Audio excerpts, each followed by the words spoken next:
Assalamualaikum warahmatullahi wabarakatuh. Alhamdulillahilladzi anzala hadzal Qur'an hudal linnas wa bayyina minal huda wal furqan. Allahumma shalli ala sayyidina Muhammad wa ala ali Muhammad. Pecinta, sahabat, serta pelopor Al-Quran yang dimuliakan Allah Subhanahu wa Ta'ala. Pada pagi yang berbahagia ini kita kembali pada episode yang ke-44. Kita akan memulai MKM kita dengan tema 7 kunci kebahagiaan. Kenapa saya ingin bicara tentang kebahagiaan? Karena kebahagiaan adalah keinginan banyak orang. Karena kebahagiaan adalah cara kita untuk bisa hidup lebih merasa hidup. Dan karena kebahagiaan adalah cara kita untuk merasakan kenikmatan dalam hidup, baik dunia maupun akhirat. Makanya hari ini saya membahas tentang 7 kunci kebahagiaan dari saluran dan inspirasi yang kita dapatkan dari Al-Quranul Karim. Pagi ini kita akan melihat pada surat Hud ayat 108, tepatnya pada juz 12. Berada pada pojok bawah sebelah kanan saya. A'udzu billahi minasyaitonir rajim. Bismillahirrahmanirrahim.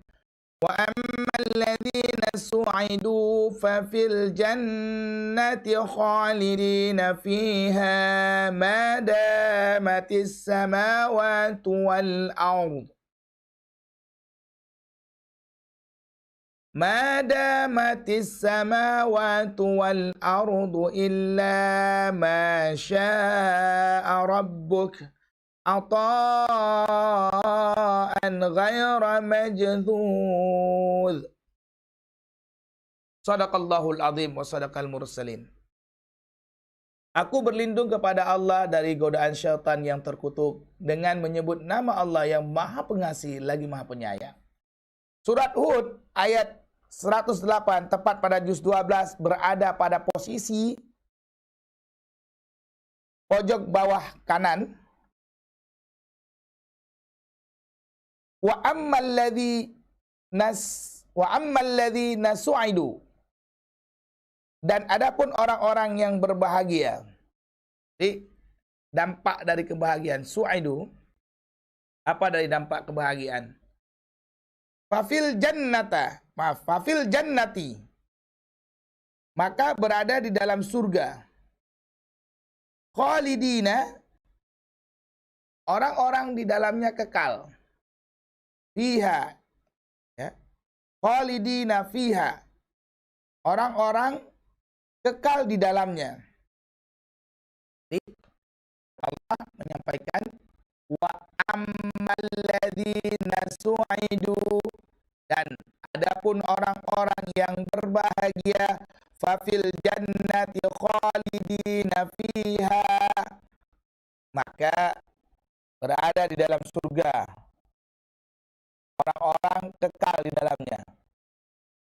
Jaminan yang Allah berikan sangat jelas apabila kita mengalami kebahagiaan dunia dan akhirat. Mempersiapkan bekal yang baik, Allah mengatakan fafil jannati khalidina fiha, dia berada di dalam surga dan dia berada kekal selamanya. Orang-orangnya, komponennya itu orang, kita gitu, yang dihidupkan oleh Allah Subhanahu wa Ta'ala. Ma damatis samawati wal ardh, selama ada langit dan bumi. Sampai begitu Allah katakan. Memang mungkin langit dan bumi tidak ada? Tidak mungkin. Allah punya kuasa. Tapi segalanya juga bisa Allah buat sesuka-sukanya Allah. Kita ini hamba.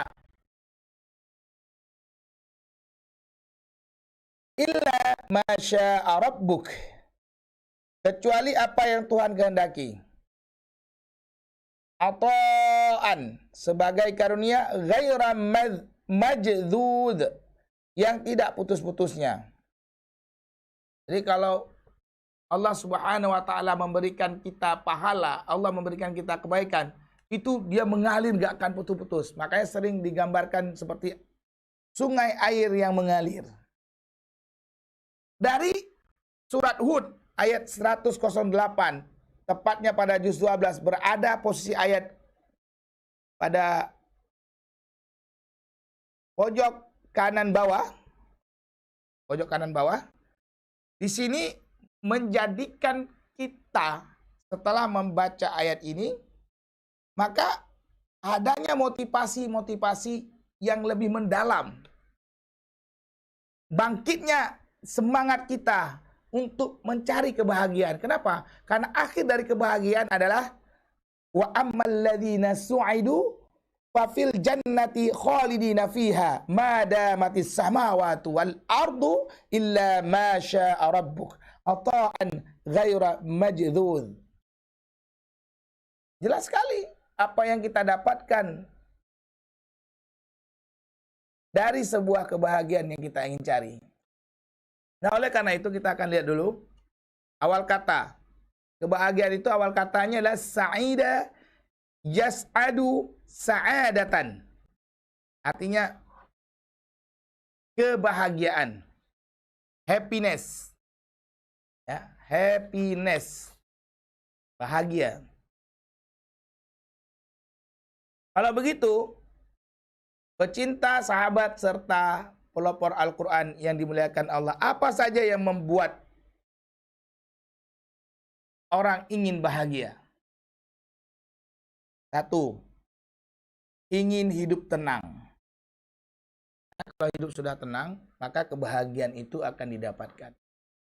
Tapi kalau hidup itu tidak tenang, kebahagiaan tidak ditemukan. Hidup susah, tidak bisa didapatkan. Yang kedua, ingin hidup teratur, tidak berantakan. Karena yang namanya berantakan itu tidak enak.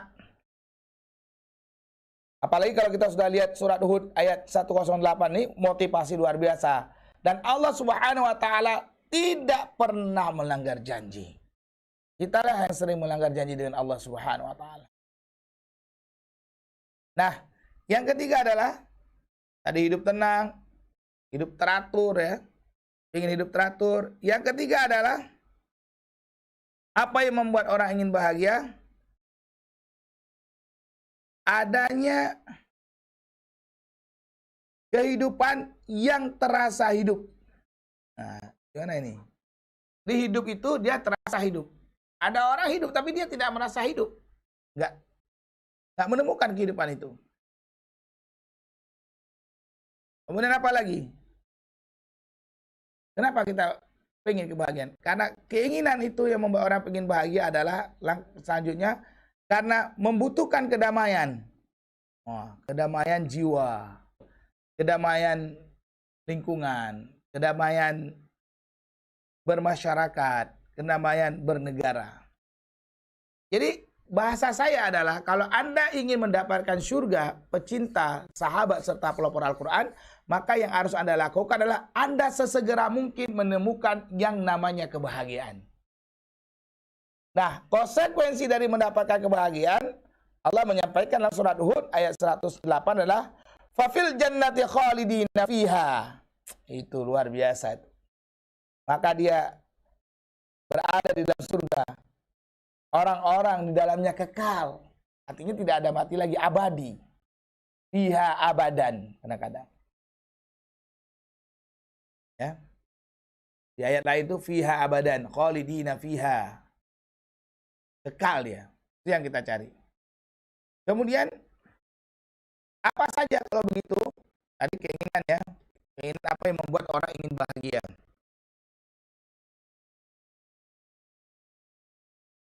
Komponen apa saja agar kita mengalami kebahagiaan? Apa saja komponennya yang harus kita miliki oleh setiap kita agar kita bahagia? Yang pertama adalah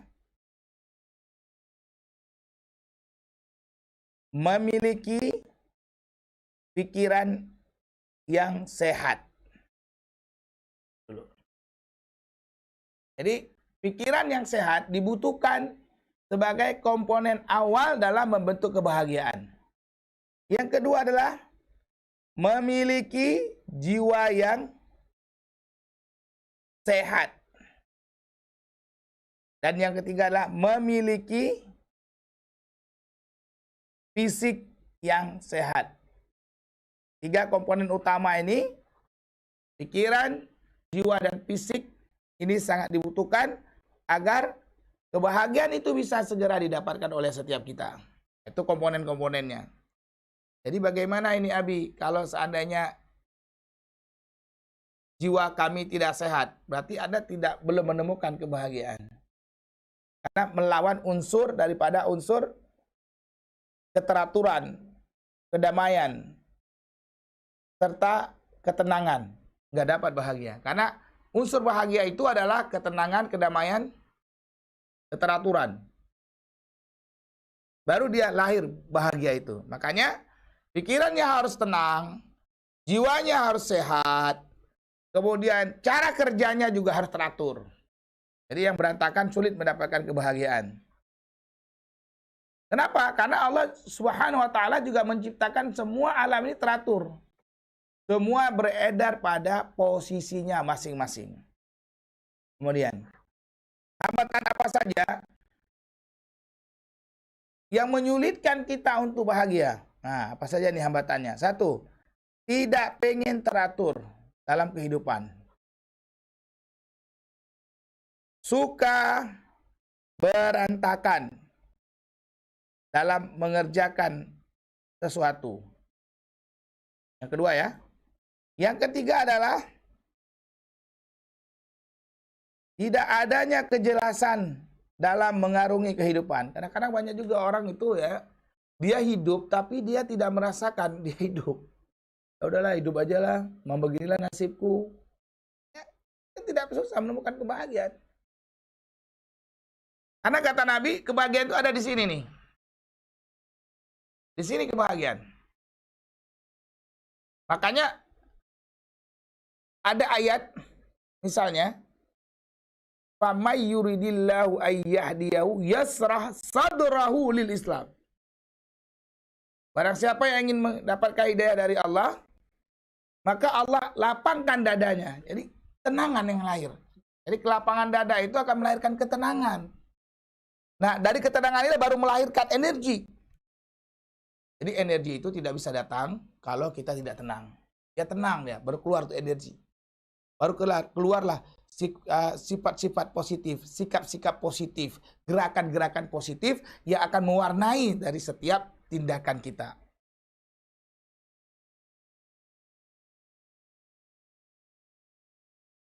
Jadi 3 ya hambatannya. Kalau begitu, 7 cara untuk mendapatkan kebahagiaan itu apa saja? Yang pertama, belajar tata cara kebahagiaan. Aduh, bagaimana ini maksudnya? Saya kasih unsurnya tadi kan, tenang, teratur, ya, kemudian rileks, terarah, T3R, tenang, teratur, ya, kemudian terarah, rileks, T3R, tenang, teratur, terarah, rileks. Jadi memang harus diikat dengan rileks. Makanya orang bahagia itu rileks. Dan surga itu rileks. Rileks itu gimana ya? Ketenangan yang berkelanjutan itu rileks. Jadi kalau segala sesuatu kalau dilakukan dengan ketenangan yang berkelanjutan, dia akan rileks sekali. Nah, jadi belajar dulu tentang tata cara kebahagiaan. Cara yang kedua adalah perbanyak ibadah yang telah Allah perintahkan kepada kita. Contoh, sholat. Sholat itu menghasilkan ketenangan. Makanya kalau kita sholatnya rileks, sholatnya teratur, tidak tergesa-gesa, itu benar-benar kita dapatkan kebahagiaan yang luar biasa. Kita wudhu yang benar, cuci tangan yang benar ya. Kemudian kita kumur-kumur yang benar. Kemudian kita basuh wajah kita yang benar. Nikmat banget. Jadi spare antara kita wudhu dengan sholat itu ada, jangan buru-buru. Saya menyarankan kepada pecinta, sahabat, serta pelopor Al-Quran, untuk menuju sholat ini, wudhu dengan menuju sholat ini ada spare waktu. Jadi tenang dia, nggak buru-buru. Kalau aplikasinya 15 menit sebelum sholat itu kita udah ada proses itu. Wudhu dulu. Wudhu yang tenang, rileks ya. Setelah wudhu kita doa dulu. Ya, setelah doa wudhu kita masuk ke masjid, atau kalau lagi lockdown kayak begini, PSBB, kita bisa di rumah kan, jamaah di rumah. Kita sholat sunat dulu 2 rakaat, sholat sunat wudhu, ya, biar poin pahala warming up lah menuju sholat wajib. Kita sholat sunat wudhu, kita santai, kita dengarkan azan, coba lakukan, pasti tenang banget, relax banget. Dengarkan azan, Allahu Akbar, Allahu Akbar. Rasakan kalimat-kalimat azan itu, takbirnya, bahwa Allah Maha Besar, nggak ada lebih besar dari Allah. Allah besar, kita kecil. Rendahkan hati kita, lahirkan kekusyukan kita, fokus. Namanya handphone disimpan dulu. Aku kecil, Allah besar. Aku mau berhadap dengan Allah, Sang Pencipta aku, dan bagaimana aku ingin mendapatkan apa yang Allah sampaikan dalam surat Hud ayat 108. Allah mengatakan, wa ammal ladzina su'idu, apabila kamu orang-orang yang sudah bahagia, fa fil jannati khalidina fiha, maka berada di dalam surga. Siapa sih yang nggak mau surga? Dan itu pasti. Pasti. Surga neraka itu pasti akan kita lihat. Jadi bukan hal yang tidak pasti, ini hal yang pasti. Bagaimana Allah memberikan gambaran masa depan, sesuatu yang pasti agar kita tenang itu. Seperti kematian kita itu pasti. Jadi Allah Subhanahu wa ta'ala memberikan langkah-langkah kehidupan kita semuanya pasti. Tidak ada yang ragu-ragu. Dan tidak ada yang galau-galau. Nggak ada. Kita kembali ke cerita tadi. Kita mendengarkan azan. Tadi kan, Allahu Akbar, Allahu Akbar. Rasakan. Itu terasa nikmat banget. Setelah itu kita dengarkan lagi misalnya sambungannya, asyhadu an la ilaha illallah. Rasakan. Aku bersaksi tidak ada Tuhan selain Allah. Rasakan. Allah Rabb, ya Rabb, ya Rabb. Ada dalam diri kita. Nikmat banget. Sangat nikmat. Coba lakukan nih yang saya sampaikan tadi, biar menemukan kebahagiaan. Makanya tadi saya mengatakan bahwa yang kedua adalah perbanyak ibadah yang berkualitas. Bukan kuantitasnya, kualitasnya ini kita rasakan. Setelah azan selesai, la ilaha illallah. Nikmati, baca doa lagi, kemudian salat sunat rawatib. Salat sunat yang mengiringi salat fardu. Nikmati, setelah salat sunat rawatib, tambah lagi tuh. Antara azan dan iqamah itu kan makbul doa. Doa lagi minta. A'udzubillahi minasyaitonirrajim. Bismillahirrahmanirrahim. Misalnya. Allahumma arhamna bil Qur'an. Nah, bagi mereka yang ingin ngapal Quran. Pengampunan. Allahumma ighfir lana dzunubana wa liwalidayna warhamhuma kama rabbayana shaghira. Minta. Sampai masuk ke klimaknya. Baru qamat. Allahu Akbar, Allahu Akbar, asyhadu an la ilaha illallah, asyhadu anna Muhammadar Rasulullah, ya. Lalu kita berdiri. Nah, saat berdiri itu udah ketemu itu ketenangannya. Makanya khusyuk itu udah mulai dapet sebenarnya. Gitu, sobat pecinta, sahabat dan pelopor Al-Qur'an yang diberkahi Allah. Begitu kita berdiri takbir, itu dapet banget. Allahu Akbar, Allah Maha Besar, yang lain kecil. Udah nikmati itu. Nikmatnya sholat. Jadi kenapa sering kita sholat nggak terasa nikmat, nggak ada ser gitu dalam diri kita? Ya karena memang sholatnya tidak teratur. Jadi ketidakteraturan itu sangat mengganggu terhadap kebahagiaan itu sendiri gitu. perasaan emosi yang compang-camping, karut-marut, itu sangat mengganggu. Karena kebahagiaan itu energi. Waktu kita takbir, Allahu Akbar, kita baca kita yang benar, Allahu Akbar kabira walhamdulillahi katsira wa subhanallahi bukratan wa asila. Nikmat banget. Apalagi sampai Al-Fatihahnya itu. Rasanya sangat luar biasa lagi itu. Jika kita baca Al-Fatihah. Bismillahirrahmanirrahim. Alhamdulillahi rabbil alamin. Rasakan benar.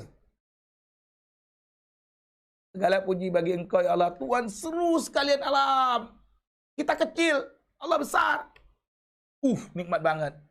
Tambah lagi ayat-ayat hafalan kita baca. Tambah lagi kita ruku. Terasa. Lezat banget. Dan terasa benar. Setelah ruku kita berdiri lagi. Lalu kita sujud.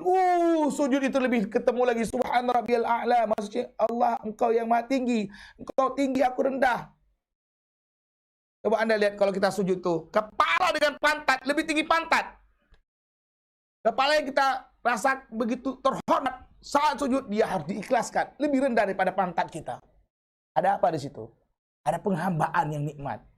Selepas salat itu terasa banget. Tambah lagi nih. Kalau kita teratur ya.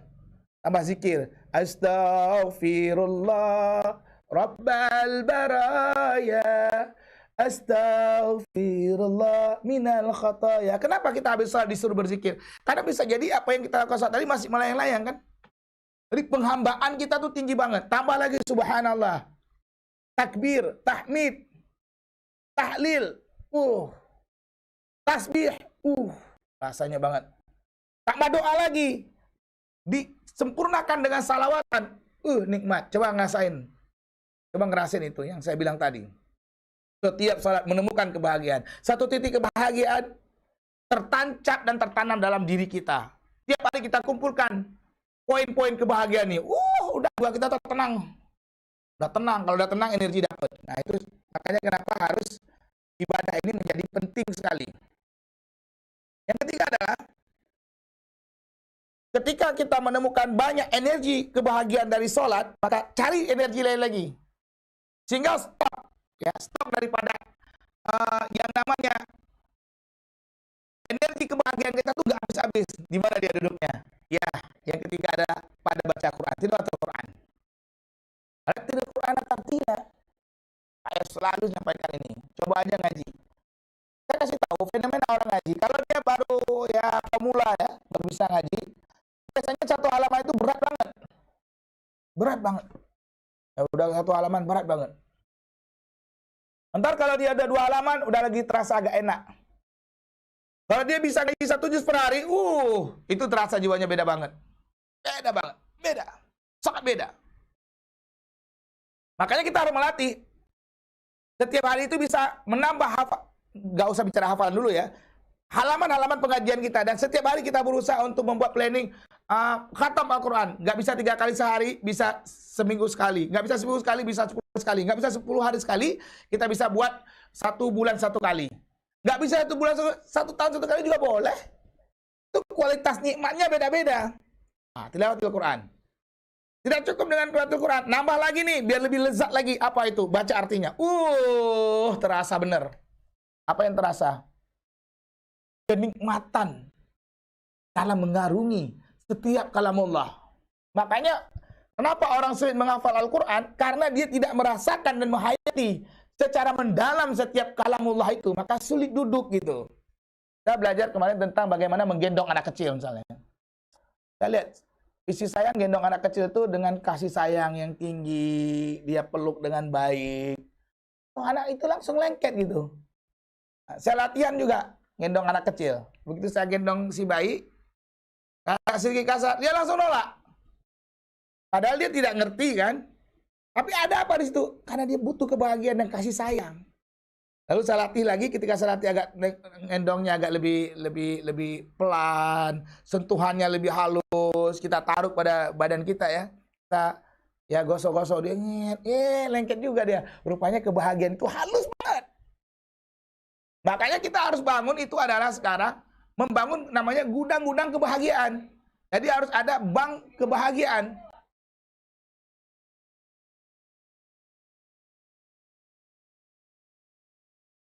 Di bank kebahagiaan itu harus ada. Kalau udah lagi sedih-sedih ya, udah pergi lagi tuh nyari bank kebahagiaan. Assalamualaikum, waalaikumsalam. Ngapain? Ngambil bank kebahagiaan. Ngambil lagi dong poin kebahagiaan. Oh gampang, lu sholat aja dulu. Udah sholat nih, belum dapat juga. Mau ngambil lagi dong, silahkan. Ngapain? Lu ngaji dulu.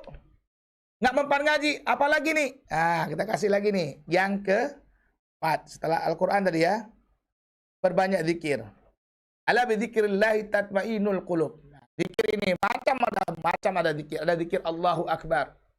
Ada zikir Asmaul Husna. Bisa. Semua zikir-zikir ini itu melatih kita untuk menemukan kebahagiaan. Yang kelima ya. Suka memberi. Jadi suka memberi ini akan melahirkan kebahagiaan lagi yang dahsyat banget. Contohnya apa? Sedekah.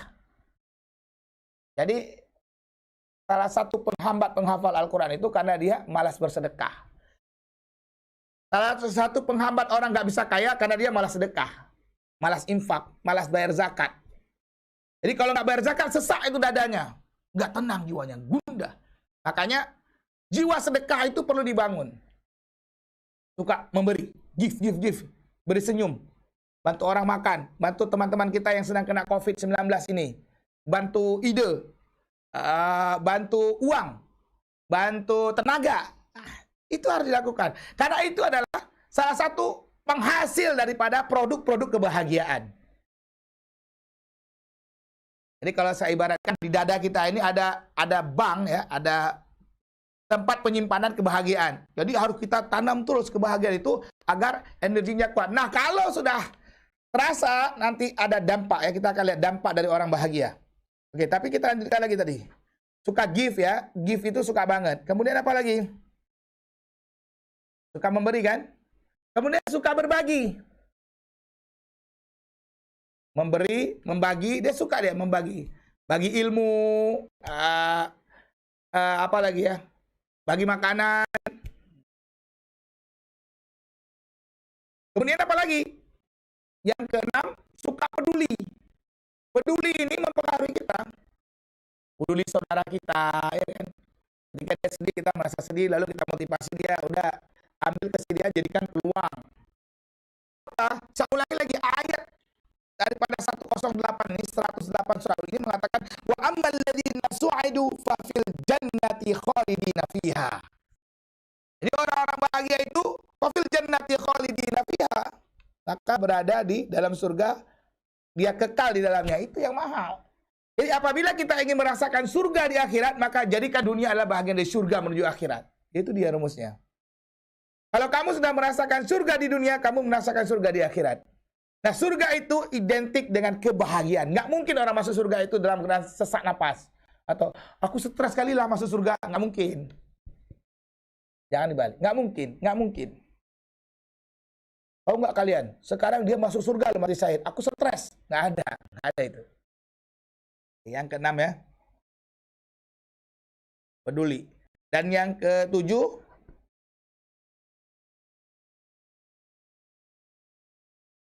perbanyak baca profil orang-orang yang sukses dalam kebahagiaan. Jadi gini, kita ini punya cerita tentang ulama-ulama yang bahagia hidupnya kan. Padahal dia fisiknya itu sendiri tidak apa ya, tidak terlalu kuat, tapi dia bisa bahagia. Ada yang tidak terlalu kuat di mata kita, tapi kuat di mata Allah. Beda-beda tuh. Atau kita melihat ada orang dia kaya raya, dia bahagia, tidak pernah ada kesulitan dalam kehidupannya. Kita baca profilnya. Apa sih yang membuat dia bahagia? Itu akan memberikan khazanah baru dan keilmuan baru kepada kita untuk mengumpulkan dan menabung terus poin-poin kebahagiaan itu sendiri. Nah, itu dia. Jadi perlu baca buku, perlu baca sejarah-sejarah sahabat, apalagi sejarah Nabi. Saya anjurkan baca itu sejarah Rasulullah, karya Syekh Saifur Rahman Al-Mubarak Furi. Coba itu baca aja setiap hari. Nabi itu selalu bahagia. Walaupun beliau sedih, beliau bisa bahagia. Kenapa? Karena dia tadi itu. Kunci kebahagiaan itu ada di dalam dada kita. Jadi dada ini harus dipenuhi dengan segala aktivitas-aktivitas kebaikan. Nah, apa kemudian yang terakhir dampak dari orang bahagia? Dampaknya sebagaimana yang kita bahas tadi, hidupnya tenang, hidupnya tentram, kerjanya teratur, selalu optimis, ya, selalu optimis. Kemudian wajahnya selalu tersenyum, kemudian selalu semangat dalam berkarya, kemudian dapat banyak inspirasi dalam menjalankan kehidupan, kemudian apalagi aktivitasnya sangat lancar, kemudian apalagi selalu menggantungkan diri pada Allah sangat kuat, jadi merasa muraqabatullah itu dekat banget, ya. Rasanya cukup kuat dalam diri dia, kemudian selalu menjadi problem solver. Jadi dia selalu bisa menyelesaikan masalah-masalah. Kenapa? Karena jelas konsentrasinya. Itu dia. Jadi kemudian apa lagi? Ya, yang selanjutnya dia bisa meredam masalah sehingga dia tidak ada masalah. Mengatasi masalah tanpa masalah. Pernah dengar kan tagline itu kan? Nah, jadi bukan mengatasi masalah lalu bermasalah. Itu beda lagi itu. Nah, itulah dampak-dampak yang dirasakan yang insya Allah kematiannya juga kematian yang menyenangkan, bukan menyesatkan, bahkan menyedihkan. Saya ulangi, apabila Anda ingin mendapatkan rasa surga akhirat, maka jadikan di duniamu ini jadi surga. Kalau begitu kita lihat ke papan tulis, aplikasinya gimana sih?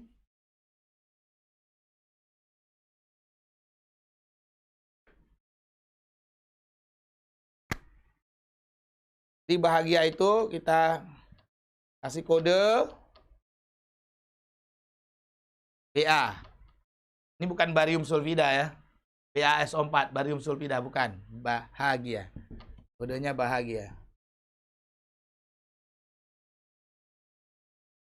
Jadi, cara dapat bahagia itu, rumus bahagia adalah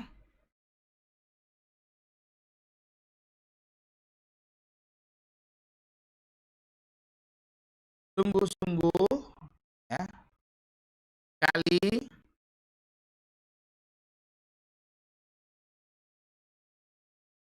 TE, tenang,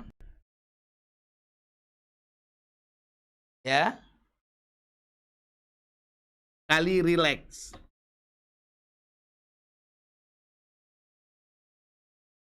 Jadi bahagia itu adalah sungguh-sungguh yang dikali dengan ketenangan lalu relax, yang menemukan kebahagiaan, gitu loh.